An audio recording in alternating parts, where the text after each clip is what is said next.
Hi friends, அனைவருக்கும் வணக்கம். இது உங்கள் YESINFOVEE டெக் சேனல். இன்னைக்கு நாம் பார்க்க போகிற ப்ரோக்ராமிங் வீடியோ வந்து பார்த்தீங்கன்னா பைத்தான் பார்ட் 6 பைத்தான் வேரியபிள். இந்த வேரியபிள் அப்படிங்கிறது என்னன்னு பார்த்தீங்கன்னா எல்லா ப்ரோக்ராமிங் லாங்குவேஜுக்குமே வந்து பார்த்தீங்கன்னா ரொம்ப ரொம்ப இம்பார்ட்டன்ட். நீங்கள் எந்த ப்ரோக்ராமிங் லாங்குவேஜ் படித்தாலுமே வேரியபிள் இல்லாமல் நம்ம வந்து ப்ரோக்ராமே போட மாட்டோம். ஸோ பைத்தான் வேரியபிள் பற்றி தான் பார்க்க போகிறோம். ஸோ அதுக்கு முன்னாடி நம்ம சேனலில் இது வரைக்கும் சப்ஸ்கிரைப் பண்ணலாம், சப்ஸ்கிரைப் பண்ணிங்க. உங்கள் ஃப்ரெண்ட்ஸுக்கும் ஷேர் பண்ணுங்கள். நம்ம வீடியோ பார்த்தீங்கன்னா டெக்னாலஜி, ஜாப்ஸ் அண்ட் ஸ்டூடெண்ட்ஸுக்கு தேவையான நிறைய இன்ஃபர்மேஷன் வந்து கன்யூஸாக அப்லோட் பண்ணிட்டு இருக்கோம். ஸோ நம்ம சேனல் கண்டிப்பாக ஸ்டூடெண்ட்ஸ்க்கு யூஸ்ஃபுல்லாக இருக்கும்னு நினைக்கிறேன். ஸோ வாங்க ஃப்ரெண்ட்ஸ், வீடியோக்குள்ளே போகலாம். ஸோ வாட் இஸ் வேரியபிள் ஓகேங்களா?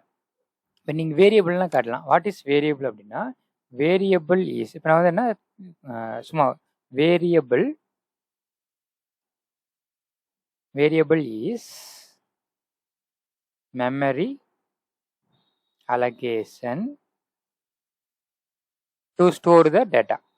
ஓகேங்களா? இப்போ ஏதாவது ஒரு ஏதாவது ஒரு டேட்டா வந்து ஸ்டோர் பண்ணணும் ப்ரோக்ராமிங் லாங்குவேஜில், ஃபஸ்ட்டு மெமரி அலோகேஷன் பண்ணணும். ஃபார் எக்ஸாம்பிள் உங்கள் வீட்டுக்கு ரிலேட்டிவ் வராங்கன்னு என்ன பண்ணுவீங்க?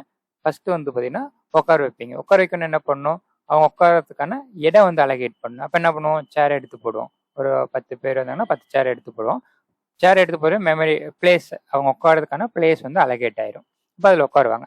ஸோ அதே மாதிரி எந்த ப்ரோக்ராமிங் லாங்குவேஜ் எடுத்தாலுமே நீங்கள் ஒரு வேல்யூ ஸ்டோர் பண்ணணும் அப்படின்னா அந்த வேல்யூ ஸ்டோர் பண்ணுறதுக்கான மெமரி அலகேட் பண்ணணும். ஸோ அந்த மெமரி அலகேஷன் தான் எக்ஸில் வந்து variable is a container to store the டேட்டான்னு சொல்லுவோம். Or memory allocation to store the data. Memory அலகேஷன்னாவே அது கண்டெய்னராக மாறிடும். Memory allocation to store the data.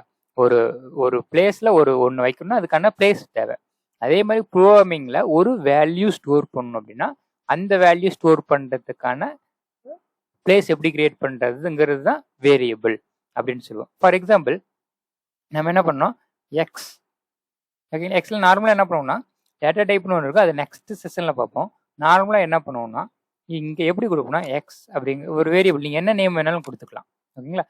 First என்னன்னா வேரியபிள் வந்து எப்பயுமே நம்பர்ஸில் ஸ்டார்ட் பண்ணக்கூடாது. நான் ஃபஸ்ட்டு எக்ஸாம்பிள் சொல்லிடுறேன். எக்ஸ் ஈக்குவல் டு 10 அப்படின்னு கொடுத்துட்றேன். ஓகேங்களா? இப்போ என்ன பண்ணால் பிரிண்ட், அந்த வேரியபிள் நேம் நீங்கள் பார்த்து கொடுக்குறது தான். ஓகேங்களா? பிரிண்ட் ஆஃப் எக்ஸ் அப்படின்னு கொடுக்குறேன். ஓகேங்களா? இப்போ நான் என்ன பண்ணேன்? சேவ் பண்ணிவிட்டு ரன் பண்ணுறேன். இப்போ இங்கே என்னன்னா எக்ஸ் 10ன்னு கொடுத்துருக்கீங்க. இப்போ எனக்கு என்ன ஆகுன்னு பார்த்தீங்கன்னா எனக்கு வந்து 10 அப்படிங்கிறது பிரிண்ட் ஆகும். பார்த்தீங்களா? 10ன்னு பிரிண்ட் ஆயிடுச்சா? ஆக்சுவலி இது பேக்ரவுண்டில் எப்படி ஒர்க் ஆகும்னா, ஃபார் எக்ஸாம்பிள் நான் என்ன பண்ணேன், ஒரு எம்எஸ் பெயிண்ட் ஓப்பன் பண்ணி உங்களுக்கு வந்து பேக்ரவுண்டில் எப்படி ஒர்க் ஆகும் அப்படிங்கிறத நான் சொல்கிறேன். ஃபார் எக்ஸாம்பிள் இது பெயிண்ட். இப்போ நமக்கு என்ன பண்ணியிருக்கோம்? எக்ஸ் அப்படின்னு கொடுத்துருக்குமா? இப்போ என்ன ஆகும்னா எப்படி மெமரி அலகேட் ஆகும்னு பார்த்தீங்கன்னா, ஃபார் எக்ஸாம்பிள் இப்போ என்ன பண்ணால் இப்போ இது ஓகேங்களா? பேக்ரவுண்டில் என்ன ஆகும்னா எக்ஸ் அப்படிங்கிறது வேரியபிள் நேம். ஓகேங்களா? Variable name. ஓகேங்களா? ஸோ இப்போ இங்கே என்னன்னு பார்த்தீங்கன்னா எக்ஸ் இப்போ எப்படி கொடுத்து பேக்ரவுண்டில் என்னென்னா எக்ஸ் அப்படின்னு அலகேட் ஆகிட்டு உள்ளே வந்து 10ன்னு ஸ்டோர் ஆகும். ஓகேங்களா? இப்போ என்னென்னா எக்ஸுங்கிறது எக்ஸில் இப்போ எக்ஸ் ஈக்குவல் 10ன்னா ஃபஸ்ட்டு ஒரு மெமரி அலகேட் ஆகும். அந்த மெமரிக்குள்ளே 10ன்னு இருக்கும். அந்த மெமரிக்கான அட்ரஸ் வந்து பார்த்தீங்கன்னா எக்ஸ் நேம், அட்ரஸ் நேம் வந்து பார்த்தீங்கன்னா எக்ஸ். ஓகேங்களா? இப்போ ஒரு பர்சன் இருக்காங்கன்னா ஒரு பர்சன் அப்படிங்கிறது என்னென்னா ஃபார் எக்ஸாம்பிள் விக்னேஷ் அப்படின்னு இருக்காருன்னா அவருக்கு வந்து ஒரு அட்ரஸ் இருக்கும். அந்த அட்ரஸ் இருந்தால் தான் அவரை வந்து ஃபைண்ட் பண்ண முடியும், எங்கே இருக்கார் அப்படிங்கிறது செக் பண்ண முடியும். ஓகேங்களா? இப்போ என்னன்னா இது வந்து மெமரி நேம் எக்ஸ். ஒவ்வொரு மெமரிக்குமே வந்து பார்த்தீங்கன்னா ஒரு அட்ரஸ் இருக்கும். அது வந்து சிஸ்டம் அலகேட் பண்ணும். ஃபார் எக்ஸாம்பிள் 101 அது டிஃப்ரெண்ட் எக்ஸாம்பிளுக்கு 101 சொல்கிறேன், டிஃப்ரெண்டாக இருக்கும். ஓகேங்களா? ஸோ இப்போ என்னன்னா இப்போ எக்ஸ் ஈக்குவல் 10ன்னு கொடுத்தீங்கன்னா பேக்ரவுண்டில் ஒரு மெமரி அலகேட் ஆகும். ஓகேங்களா? அந்த மெமரிக்கு நேம் வந்து பார்த்தீங்கன்னா எக்ஸ். ஓகேங்களா? அதோட வேல்யூ வந்து பார்த்தீங்கன்னா உள்ள 10ன்னு ஸ்டோர் ஆகும். அது ஒவ்வொரு மெமரிக்கும் ஒரு அட்ரஸ் ஸ்டோர் ஆகும். அந்த அட்ரஸ் வந்து பார்த்தீங்கன்னா சிஸ்டமாக ஜென்ரேட் பண்ணும். அந்த அட்ரஸ் பற்றி டீட்டெயிலாக பின்னாடி பார்ப்போம். ஒரு அட்ரஸ் ஜென்ரேட் ஆகும். அந்த அட்ரஸ் ஒரு வேரியபிள்லாம் வந்து பார்த்தீங்கன்னா அதுக்கு வந்து நேம் இருக்கும், அதான் எக்ஸ். ஒரு மெமரி அலகேட் ஆகும். அதில் வந்து பார்த்தீங்கன்னா நீங்கள் கொடுக்க வேல்யூ ஸ்டோர் ஆகும். அடுத்து வந்து பார்த்தீங்கன்னா ஒரு மெமரி அட்ரஸ் கிரியேட் ஆகும். அட்ரஸ் வந்து பார்த்தீங்கன்னா சிஸ்டமாக ஜென்ரேட் பண்ணும். நான் எக்ஸாம்பிளுக்கு 101 கொடுத்துருக்கேன். ஸோ இதுதான் வந்து பேக்ரவுண்டில் நடக்கும். இப்போ நீங்கள் அதை ஸ்டோர் பண்ணிட்டீங்களா? இப்போ பிரிண்ட் பண்ணல என்ன ஆகும்னா பிரிண்ட் ஆயிரும். ஸோ நீங்கள் என்ன பண்ணணும்? நீங்கள் என்ன நேமில் வேணாலும் கொடுத்துக்கலாம். ஃபார் எக்ஸாம்பிள் நம்ம எக்ஸ்ன்னு கொடுத்தாச்சா? இப்போ நீங்கள் அடுத்தது பார்த்தீங்கன்னா இது வந்து எக்ஸ்ன்னு கொடுத்துருக்கேன். நம்ம அடுத்து என்னன்னு பார்த்தீங்கன்னா ஒய் ஈக்குவல் டு அடுத்து பார்த்தீங்கன்னா வெல்கம் அப்படின்னு கொடுக்கும். எக்ஸில் என்னன்னா டேட்டா டைப்னு ஒன்று இருக்குது. மற்றதுலாம் வந்து பார்த்தீங்கன்னா ஃபஸ்ட்டு டேட்டா டைப் கொடுத்துட்டு தான் வேரியபிள் நேமே கொடுப்போம். பைத்தானில் வந்து பார்த்தீங்கன்னா எப்படின்னா ஃபஸ்ட்டு வந்து நீங்கள் வேரியபிள் நேம் கொடுத்துட்டு என்ன வேல்யூ கொடுக்குறீங்களோ அதுக்கு தகுந்த மாதிரி டேட்டா டைப் எடுத்துக்கும். அந்த டேட்டா டைப் பற்றி டீட்டெயிலாக நெக்ஸ்ட்டு செஷனில் பார்ப்போம். இங்கே வந்து பார்த்தீங்கன்னா பிரிண்ட். நான் என்ன பண்ணியிருக்கேன், பிரிண்ட் பண்ணியிருக்கேன். ஓகேங்களா, பிரிண்ட் பண்ணிட்டு என்ன பண்ணியிருக்கேன், இங்கே பேஸ்ட் பண்ணுறேன். இப்போ நமக்கு என்ன பண்ணோம், ஒய். ஓகேங்களா, இப்போ என்ன பண்ணால் இப்போ ஸ்ட்ரிங். இப்போ நமக்கு என்ன பேக்ரவுண்ட் என்னென்ன ஆகும், ஒய்னு ஒரு வேரியபிள் கிரியேட் ஆகும். அந்த வேரியபிள் வந்து பார்த்தீங்கன்னா நமக்கு வந்து பார்த்தீங்கன்னா எப்படி இருக்கும், இப்போ வந்து பார்த்தீங்கன்னா இன்னொரு ஒய்னு கிரியேட் பண்ணிட்டோமா. இப்போ பேக்ரவுண்ட் எப்படி கிரியேட் ஆகும், ஒய். ஓகேங்களா, இப்போ இது நமக்கு என்ன பண்ணுவோம், இதோட வேரியபிள் நேம் வந்து ஒய்யின் நேம் வந்து வேரியபிள் மெமரி நேம் வந்து ஒய்ன்னு இருக்கும். மெமரி அட்ரஸ் வந்து சிஸ்டமாக 102. ஓகேங்களா, அது ஆக்சுவலாக 102ன்னு வராது, இதுக்குள்ளே ஸ்ட்ரிங் வெல்கம்னு கிரியேட் ஆகிருக்கும். நீங்கள் எப்படி கொடுக்குறீங்களோ அதே மாதிரி வெல்கம்னு கிரியேட் ஆகிருக்கும். புரியுதுங்களா? ஸோ இப்போ என்ன பண்ணணும்னா இப்படி தான் மெமரி அலோகேட் ஆகும். ஸோ வந்து பார்த்தீங்கன்னா வேரியபிள் நேம். ஓகேங்களா, ஸோ ஒரு வேல்யூ ஒரு இன்டிஜரோ ஃப்ளோட்டோ எது ஸ்டோர் பண்ணாலும் வேரியபிள் இஸ் இம்பார்ட்டன்ட். அது எப்படி கிரியேட் பண்ணணும், இப்படி தான் கிரியேட் பண்ணணும். ஃபார் எக்ஸாம்பிள் இப்போ நீங்கள் வந்து ஒரு ஃப்ளோட் வேல்யூ ஸ்டோர் பண்ணீங்கன்னா ஈக்குவல்ட்டு 10.10 அப்படின்னு கொடுக்குறேன். இது என்னது ஃப்ளோட். இப்போ நம்ம என்ன பண்ணோம், ஃப்ளோட் என்ன ஆகும், இப்போ என்ன பார்த்தீங்கன்னா இது நார்மலாக முன்னாடி வந்து நம்பர், அடுத்து வந்து பார்த்தீங்கன்னா ஸ்ட்ரிங்கு, அடுத்து வந்து நியூமெரிக் நம்பர் கொடுத்துருக்கேன். இப்போ நியூமெரிக்கில் என்ன கொடுத்துருக்கீங்கன்னா ஜெட் அப்படின்னு கொடுத்துருக்கேன். ஓகேங்களா, இப்போ என்னென்னு கொடுத்தீங்கன்னா ஜெட்டுன்னு கொடுத்துருக்கேன். இப்போ சேவ் பண்ணிட்டீங்களா, இப்போ ரன் பண்ணிங்கன்னா என்ன ஆகும்னு பார்த்தீங்கன்னா நமக்கு என்ன ஆகும்னா பார்த்தீங்கன்னா ரெண்டுமே பிரிண்ட் ஆகும். பார்த்தீங்கன்னு வச்சுங்க 10 வெல்கம் 1.1 ஃப்ளோட். ஓகேங்களா, பிரிண்ட் ஆகும். ஸோ இப்போ வந்து பார்த்தீங்கன்னா எக்ஸ்ன்னு தனியாக மெமரி அலோகேட் ஆகும், ஒய்ன்னு அலோகேட் ஆகும், ஜெட்டுன்னு அலோகேட் ஆகும்.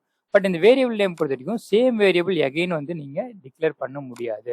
ஃபார் எக்ஸாம்பிள் மறுபடியும் ஜெட் அப்படின்னு கொடுத்தீங்கன்னா ஜெட் ஈக்குவல் 20ன்னு கொடுத்தீங்கன்னா வச்சுங்க. இது வந்து பார்த்தீங்கன்னா மறுபடியும் ஜெட் அப்படின்னு கொடுத்தீங்கன்னா வச்சுங்க, எகைன் என்ன பண்ணேன் ஜெட் ஈக்குவல் டு 20 அப்படின்னு கொடுக்குறீங்களா. நான் என்ன பண்ணுறேன்னா மறுபடியும் இங்கே காப்பி பண்ணி எகைன் பேஸ்ட் பண்ணுறேன். ஓகேங்களா, இப்போ என்ன பண்ண சேவ் பண்ணி ரன் பண்ணுங்க. என்ன ஆகுன்னு பார்த்தீங்கன்னா ஃபஸ்ட்டு வந்து பார்த்தீங்கன்னா செட் என்ன ஆகும் 10.10 பண்ண இருக்குமா. அடுத்து பார்த்தீங்கன்னா ஜெட் பாயிண்ட் என்ன ஆகும்னா செட் என்ன ஆகுன்னு பார்த்தீங்கன்னா 20 ரீப்ளேஸ் ஆகிருக்கும். புரியுதுங்களா, 20 ரீப்ளேஸ் ஆகிருக்கும். இப்போ நீங்கள் ஃபஸ்ட்டு பிரிண்ட் பண்ணிவிட்டு அடுத்தது என்ன ஸ்டோர் பண்ணுவீங்களோ அது ரீப்ளேஸ் ஆயிரும். இப்போ ஒரே வேரியபிளில் டிஃப்ரெண்ட் வேல்யூ அசைன் பண்ணிங்கன்னா அது ரீப்ளேஸ் ஆயிரும். ஓகேங்களா, ஸோ இப்போ என்னன்னா இப்போ நீங்கள் வந்து பார்த்தீங்கன்னா இப்போ இங்கே வந்து கேஸ் சென்சிட்டிவ். இப்போ வேரியபிளை பொறுத்த வரைக்கும் இப்போ கேபிட்டல் செட்டும் ஸ்மால் செட்டும் டிஃப்ரெண்ட். இப்போ நீங்கள் கேபிட்டல் செட் கொடுத்தீங்கன்னா கேபிட்டல் செட் ஃபார் எக்ஸாம்பிள் நீங்கள் ரெண்டுமே கொடுக்குறீங்க. கேபிட்டல் செட்னு ஒரு வேரியபிள் கொடுக்குறீங்க. ஓகேங்களா, ஸ்மால் செட்னு ஒரு வேரியபிள் கொடுக்குறீங்க. வேரியபிள் ரெண்டுமே டிஃப்ரெண்ட் வேரியபிளாக தான் எடுத்துக்கும். ஏன்னா கேஸ் சென்சிட்டிவ். ஸ்மால்னா ஸ்மாலாக தான் இருக்கும், கேபிட்டல்னா கேபிட்டல். இங்கே வந்து கேஸ் சென்சிட்டிவ். ஸ்மால் செட்டும் கேபிட்டல் செட்டும் டிஃப்ரெண்ட் வேரியபிளாக தான் கன்சிடர் பண்ணும், ஒரே வேரியபிளாக கன்சிடர் பண்ணாது. புரியுதுங்களா, இங்கே பாருங்கள் ரெண்டுமே பார்த்தீங்கன்னா ஜெட் அப்படின்னு இருக்கா, இங்கே வந்து பார்த்தீங்கன்னா ஸ்மால் ஜெட் இருக்கு. ஸோ ரெண்டுமே டிஃப்ரெண்ட் வேரியபிள் தான், ஒரே வேரியபிளாக கன்சிடர் பண்ணாது. இது கேஸ் சென்சிட்டிவ். இப்போ ஜெட்டுன்னு 10.10 கொடுத்துருக்கேன், கேபிட்டல் செட்னு 20 கொடுத்துருக்கேன். ரெண்டுமே வந்து பார்த்தீங்கன்னா கேஸ் சென்சிட்டிவ், டிஃப்ரெண்ட். பைத்தானை பொறுத்த வரைக்கும் கேஸ் சென்சிட்டிவ். செட்னு ஒரு வேரியபிள் கொடுத்தீங்களாலும் கேபிட்டல் செட்னு ஒரு வேரியபிள் கொடுத்தாலும் ரெண்டுமே டிஃப்ரெண்ட் வேரியபிள். ஓகேங்களா, அடுத்து இப்போ நீங்கள் வந்து பார்த்தீங்கன்னா வேரியபிள் வந்து எப்படி கொடுக்கலாம் அப்படின்னா ஃபர்ஸ்ட் வேரியபிள் எப்பவுமே நம்பரில் ஸ்டார்ட் ஆகக்கூடாது. நம்பரில் ஸ்டார்ட் ஆச்சுன்னு வச்சுங்க எடுத்துக்காது, எரர் அடிச்சிடும். ஓகேங்களா, எப்பயுமே வேரியபிள் வந்து ஆல்ஃபா நியூ. ஓகேங்களா, நம்பரில் ஸ்டார்ட் பண்ணக்கூடாது. ஃபர்ஸ்ட் வந்து கேரக்டரில் தான் ஸ்டார்ட் பண்ணும். பார்த்தீங்கன்னா ரோல் நம்பர் 1. ஓகேங்களா, ஈக்குவல் டு நான் ஒரு ரோல் நம்பர் கொடுக்குறேன். அடுத்து வந்து பார்த்தீங்கன்னா ரோல் நம்பர். ஓகேங்களா, அடுத்து பார்த்தீங்கன்னா வேரியபிள் பார்த்தீங்கன்னா அண்டர் ஸ்கோரில் ஸ்டார்ட் பண்ணலாம். ஓகேங்களா, நம்பரில் ஸ்டார்ட் பண்ணக்கூடாது. ஓகேங்களா, அண்டர் ஸ்கோர் போட்டு ஸ்டார்ட் பண்ணலாம். இல்லைன்னா வந்து பார்த்தீங்கன்னா ஏதோ வந்து கேரக்டரில் தான் ஸ்டார்ட் பண்ணணும். ஓகேங்களா, அடுத்தது வந்து பார்த்தீங்கன்னா வேரியபிள் வந்து பார்த்தீங்கன்னா ரோல் நம்பர் 1ன்னு கொடுக்கலாம். ஃபஸ்ட்டு தான். ஓகேங்களா, ஃபஸ்ட்டு தான் நம்பர் வரக்கூடாது. ஆனால் இடையில வந்து பார்த்தீங்கன்னா வச்சுங்க நீங்கள் வந்து ரோல் நம்பர் கொடுக்கலாம். ஓகேங்களா, ஃபஸ்ட் பாயிண்ட் நம்பர் ஸ்டார்ட் ஆகக்கூடாது, ஸ்டார்டிங்கில் நம்பர் ஸ்டார்ட் ஆகக்கூடாது. அதுக்கப்புறம் பார்த்தீங்கன்னா நீங்கள் ஆல்ஃபா நியூமெரிக் இருக்கலாம், A to Z 0 to 1. ஆனால் பிகினிங்கில் வந்து கேரக்டர் A to Z தான் ஸ்டார்ட் ஆகணும். ஓகேங்களா, அடுத்தது பார்த்தீங்கன்னா எப்பயுமே வந்து பார்த்தீங்கன்னா மை ஸ்பேஸ் விட்டு நேம் கொடுத்தீங்கன்னா எடுத்துக்காது. வேரியபிள் எப்பயுமே ஸ்பேஸ் விடக்கூடாது. ஓகேங்களா, அடுத்தது பார்த்தீங்கன்னா ஸ்லாஷ் கொடுத்தீங்கனாலும் எடுத்துக்காது. ஓகேங்களா, இப்போ என்ன வச்சுங்க மை நேம் கொடுக்குறேன், அசைன் பண்ணுறேன். அசைன் பண்ணிட்டுனா பார்த்தீங்கன்னா இங்கே எப்பயுமே வேரியபிள் நேம் விடக்கூடாது, ஸ்பேஸ் விடக்கூடாது, ஸ்லாஷ் எடுத்துக்காது, அண்டர் ஸ்கோர் யூஸ் பண்ணலாம். புரியுதுங்களா? இப்போ என்ன பண்ணால் அண்டர் ஸ்கோர் யூஸ் பண்ணிக்கலாம். நான் ஈக்குவல் டு கொடுத்துருக்கேன். ஓகே, நீங்கள் அண்டர் ஸ்கோர் யூஸ் பண்ணிக்கலாம். ஸ்லாஷ் யூஸ் பண்ணால் எடுத்துக்காது, ஸ்பேஸ் யூஸ் பண்ணாலும் எடுத்துக்காது. ஓகேங்களா? அதே மாதிரி பார்த்தீங்கன்னா முன்னாடி நியூ நம்பர் யூஸ் பண்ணாலும் எடுத்துக்காது. ஓகேங்களா? ஸோ இப்போ என்னென்னா இப்போ எப்பயுமே வந்து பார்த்தீங்கன்னா ஃபர்ஸ்ட் ஸ்டார்டிங் வந்து கேரக்டராக இருக்கணும். அடுத்து ஆல்ஃபா நியூமரிக் வந்து பின்னாடி யூஸ் பண்ணலாம். ஓகேங்களா? இப்போ எப்படின்னு ஃபார் எக்ஸாம்பிள் பார்த்தீங்கன்னா R1 இப்படி யூஸ் பண்ணலாம். ஓகேங்களா? அடுத்தது R2 இப்படி யூஸ் பண்ணலாம். ஓகேங்களா? ஃபர்ஸ்ட் முன்னாடி வந்து வச்சுங்க 1R அப்படிங்கிறது யூஸ் பண்ண முடியாது. ஓகேங்களா? இப்படி வந்து பார்த்தீங்கன்னா யூஸ் பண்ண முடியாது. ஓகேங்களா? ஸோ இப்போ என்னன்னா வேரியபிள், இப்போ வந்து வேரியபிள் என்னன்னா allocating the memory for storing the data. ஓகேங்களா? நீங்கள் என்ன வேல்யூ ஸ்டோர் பண்ணுறீங்களோ அதுக்கு தகுந்த மாதிரி டேட்டா டைப் எடுத்துக்கும். இப்போ டேட்டா டைப் வந்து பின்னாடி பார்ப்போம். இன்டீஜர், ஃப்ளோட்டு, கேரக்டர், ஸ்ட்ரிங்கு, இந்த மாதிரி இருக்குது. என்ன வேல்யூ ஸ்டோர் பண்ணீங்களோ அதுக்கு தகுந்த மாதிரி அதோட டேட்டா டைப்பை டிஃபைன் பண்ணிக்கும் பைத்தானில். பட் மற்ற ப்ரோக்ராமிங் லாங்குவேஜில் முன்னாடி வந்து டேட்டா டைப் சொல்லி தான் வேரியபிளை டிக்ளேர் பண்ணுவோம். ஓகேங்களா? ஸோ ஓகே, ஸோ வேரியபிள் என்னன்னா வேரியபிள் டிக்ளேர் பண்ணுறது சம் ரூல்ஸ் அண்ட் ரெகுலேஷன்ஸ் இருக்குது. அதான் வந்து ஃபர்ஸ்ட் நம்பரில் ஸ்டார்ட் பண்ணக்கூடாது. அடுத்தது பார்த்தீங்கன்னா ஒரு வேரியபிள் நேம் வந்து space my name, my space name இருக்கக்கூடாது, ஸ்லாஷ் இருக்கக்கூடாது, அண்டர் ஸ்கோர் இருக்கலாம். ஓகேங்களா? ஓகேங்களா? ஸோ இப்போ என்னென்னா நார்மலாக வந்து பார்த்தீங்கன்னா ஃபர்ஸ்ட் வந்து பார்த்தீங்கன்னா நாங்கள் ஓகேங்க சுட் ஸ்டார்ட் கேரக்டர். ஓகேங்களா? என்னென்னா கேரக்டரில் தான் ஸ்டார்ட் ஆகணும். ஏன்னா கேரக்டர், அது கேரக்டருக்கு அப்புறம் நீங்கள் வந்து ஆல்ஃபா நியூமரிக் யூஸ் பண்ணிக்கலாம். First character A to Z or small A to Z start பண்ணலாம். பட் ஓகேங்களா சுட் ஸ்டார்ட் கேரக்டர். ஓகேங்களா? அதுக்கப்புறம் பார்த்தீங்கன்னா ஆஃப்டர் ஃபர்ஸ்ட் லெட்டர் நீங்கள் என்ன பண்ணிக்கலாம், வேற எந்த ஆல்ஃபா நியூமரிக் வேணாலும் யூஸ் பண்ணிக்கலாம். புரியுதுங்களா? After first letter we can use alpha numeric. ஓகேங்களா? ஆல்ஃபா நியூமரிக் யூஸ் பண்ணிக்கலாம். ஸோ அடுத்தது பார்த்தீங்கன்னா ஸ்பேஸ் வந்து யூஸ் பண்ணக்கூடாது. Space, no space for variable. ஏன்னா ஸ்பேஸ் கொடுத்தீங்கன்னு வச்சுங்களேன் அது ஏன்னா அதோட இன்டர்பிரேட்டர் வந்து பார்த்தீங்கன்னா அதால் ஐடென்டிஃபை பண்ண முடியாது.